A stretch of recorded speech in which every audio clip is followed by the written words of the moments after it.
my presentations. Anyway, today what I want to chat to you about is sort of how to use sort of a four-letter word that ends in K, the factor, to exponentially boost business value. As you probably know, I'm Michael Armitage. I'm from Business Action Advisors, and my specialism at the present moment is giving businesses the four-letter word more. More profit, more cash, and as in today's tutorial, more cash on exit. And it's more cash on exit from exit planning. But why is exit planning so important? Well, here's some statistics. 20% of businesses listed for sale sell. That means 80% of listed businesses do not sell.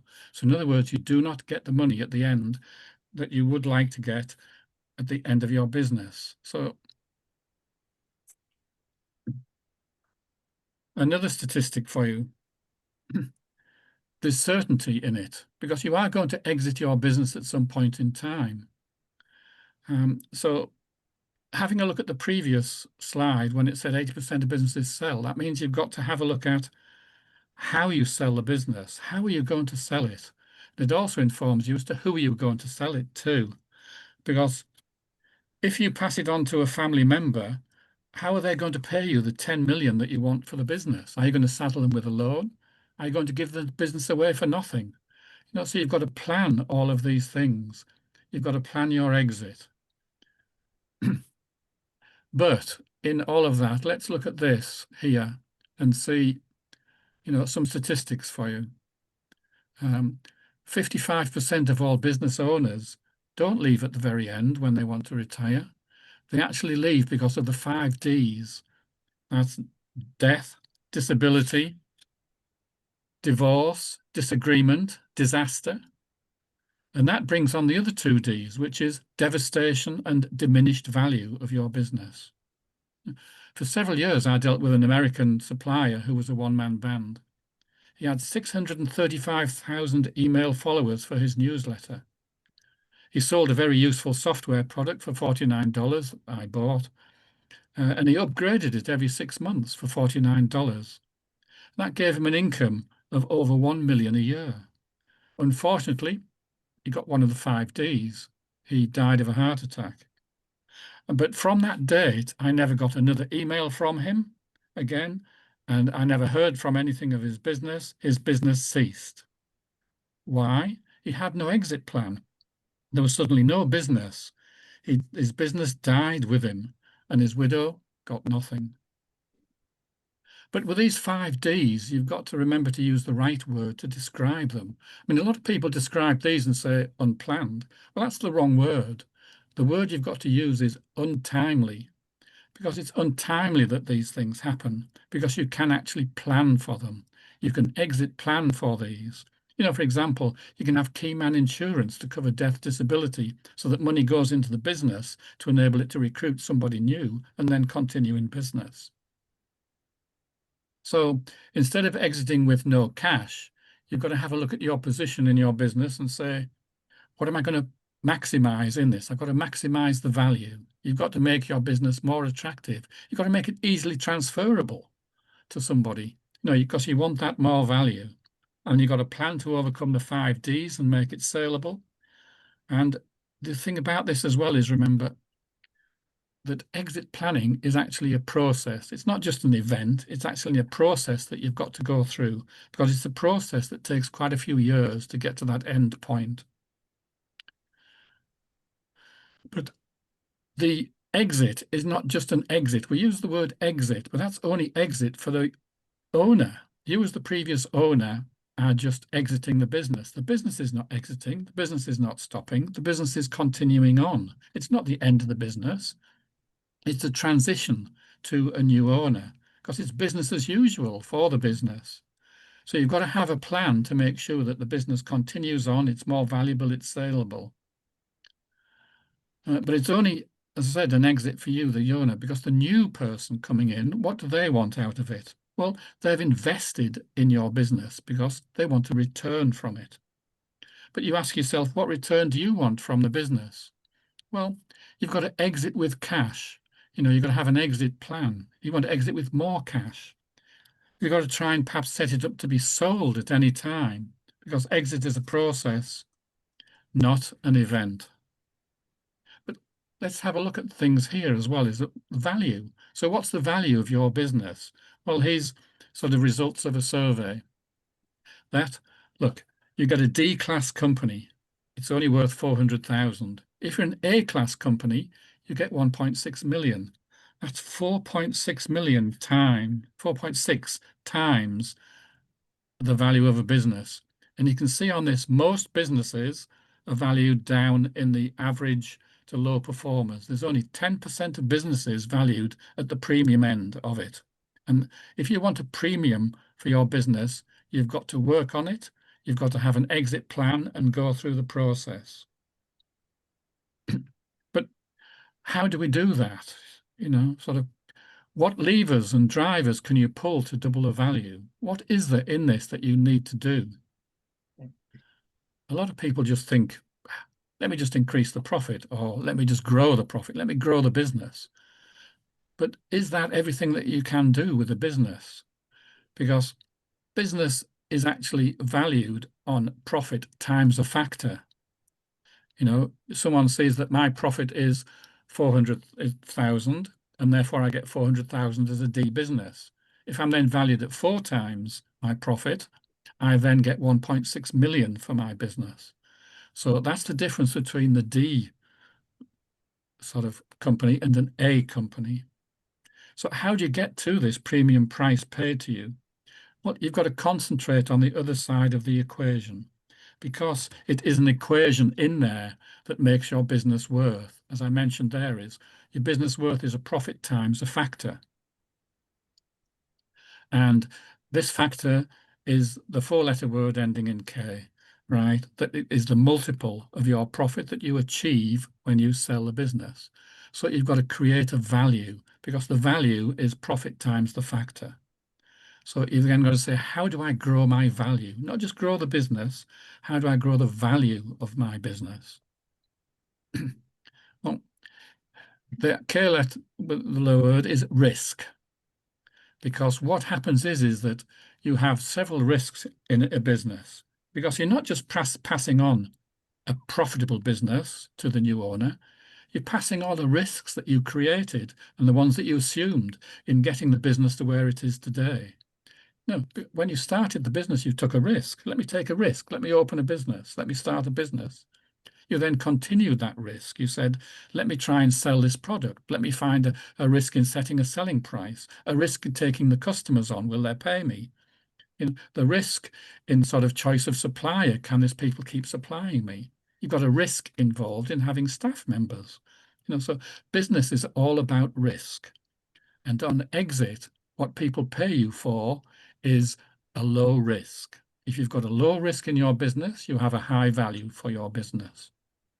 Because if there's a certainty of them being able to get their profit into the future and a certainty for them to keep going with your existing staff, products, and everything else, then it's a low risk business that you get a lot of money for. So these are three of the risks that I'll just be briefly looking at today: owner's risk, operational risk, and financial risk. As you've heard me say before, one of the things on an owner's risk is that you've created a job. You work hard, it becomes hard work, you end up doing your 60, 80 hours a week. What you've got to look at and say and plan for is, let me plan to create a business. Because you don't want to create a job for yourself and proceed to work yourself to death. Plan to create a business. And not only create a business, but plan to create a business that is valuable and saleable. Because what you've got to do in this, you've got to make yourself operationally redundant.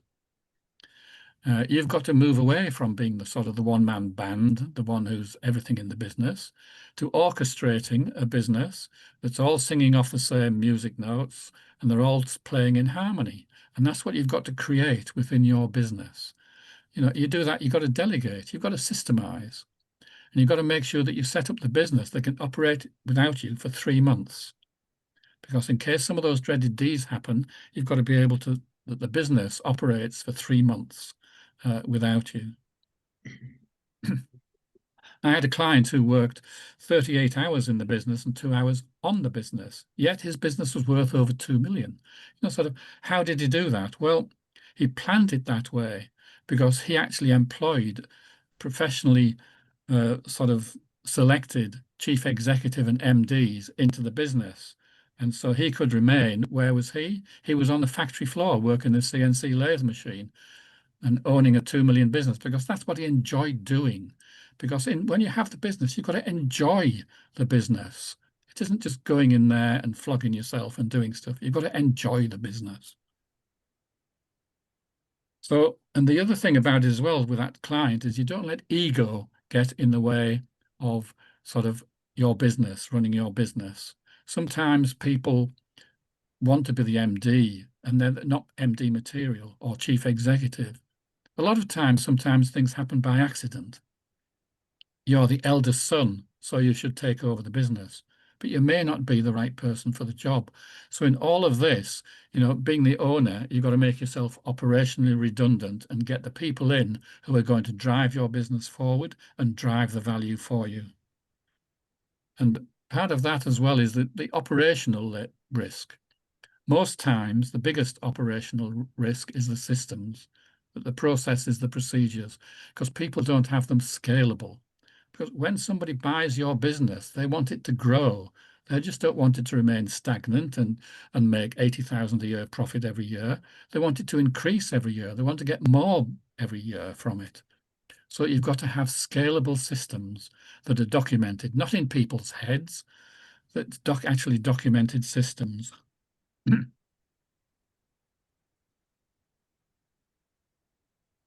The other side of things as well is the financial risk. The biggest one of that is unstable cash flow, but just on the finances as well is you've got to measure them. You've got to have a look at those finances and measure things.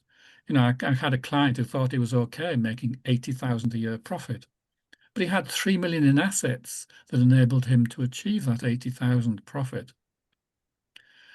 So anyway, need to be saleable. He needed to have at least 300,000 profit because you want at least 10% return on your assets that you've got employed in the business. So after working with me, we actually got him up to 600,000 profit. And then that increased exponentially when he doubled his turnover.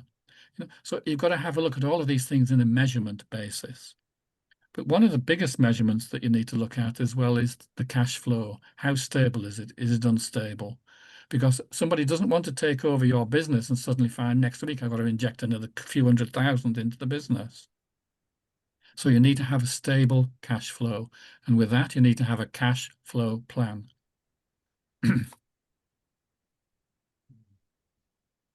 So I just want to put all that together into one actual statement that I freely give out to people. And this is your owner benefit objective. Your owner benefit objective is you've got to create and build a business that gives you enjoyment. You've got to enjoy it. You've got to love what you're doing there in the business. It gives you financial and time freedom. You've got not just financial freedom, but the time to spend with family, friends, doing what you would like to do. You've got to have a business that you've created that is valuable and saleable, and it continues without you. And on the other side of the business, you've got to have it that it gains sufficient paying, profitable, repeat customers. Why? To achieve a targeted business profitability in a system that's optimized, positive cash flow environment that increases the business value every year. So I just want to just show you that now.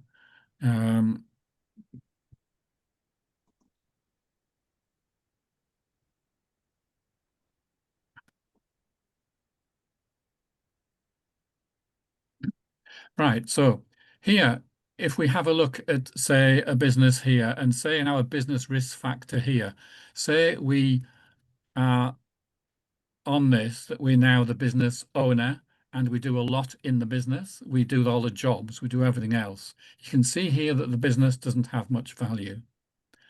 The business is only worth 317,000, but its profit is 300,000. So in other words, it's a very, very sort of low business value. This is a typical D-class business that you have. And you say, how do I move it? How do I get that gap down? How do I build it up? Well, you say, let me just take myself out of the business and do things. And now suddenly you can see what happened now is taking yourself out of the business, doing things. We've doubled the value of the business. I've taken myself out of it. I've doubled the value of the business. What else can we do in the business? Well, let's have a look at things like our customer base. Let's have a look at things like how our revenue is generated. Let's have a look at the systems and processes that we have. And so what we do then is we take this risk factor down so that when somebody buying your business, when we said they have low risk, see here, if there's only a 25% risk factor in it, your valuation is now up to 2 million. Sorry, Michael, are you moving on with slides that we're not seeing here? Or are we stuck on a slide, folks? Oh, sorry. Did you not see this one?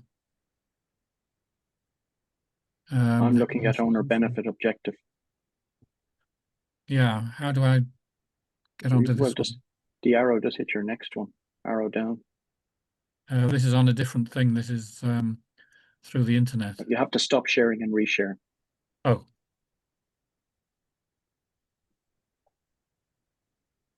Michael, you've got a couple of minutes left, and then we need to just draw it to a close. Yes, I'm just doing it now. Stop share. Share your screen, Michael, as opposed to any individual app or program. How do I do that? It should when you click on the share button, it should give you the option that it'll open up. Let's say entire screen or application windows. In the black box it opens up, and you select. Like for me, I've got two screens, so I select screen 1 or screen 2. Yes. Yeah. And that'll share your screen, what you see on that screen entirely. So keep any personal information or any dodgy sites you might have been looking at, keep them off it. Yeah. So it's over here, share. Yeah.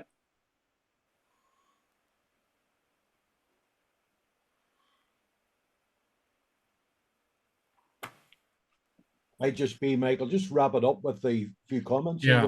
Okay. What I was going to show you is I've got a visual here of what happens with sliders, with everything else that shows you when you move certain things within a business.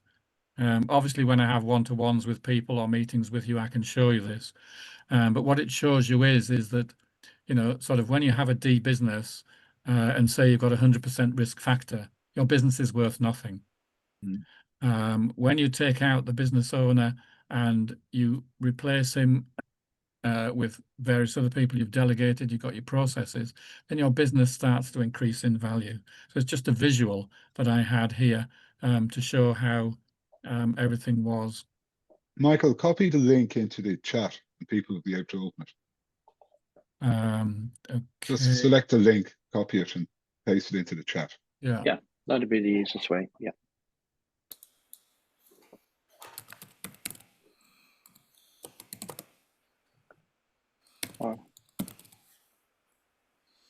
All right, do we want to wrap it up there?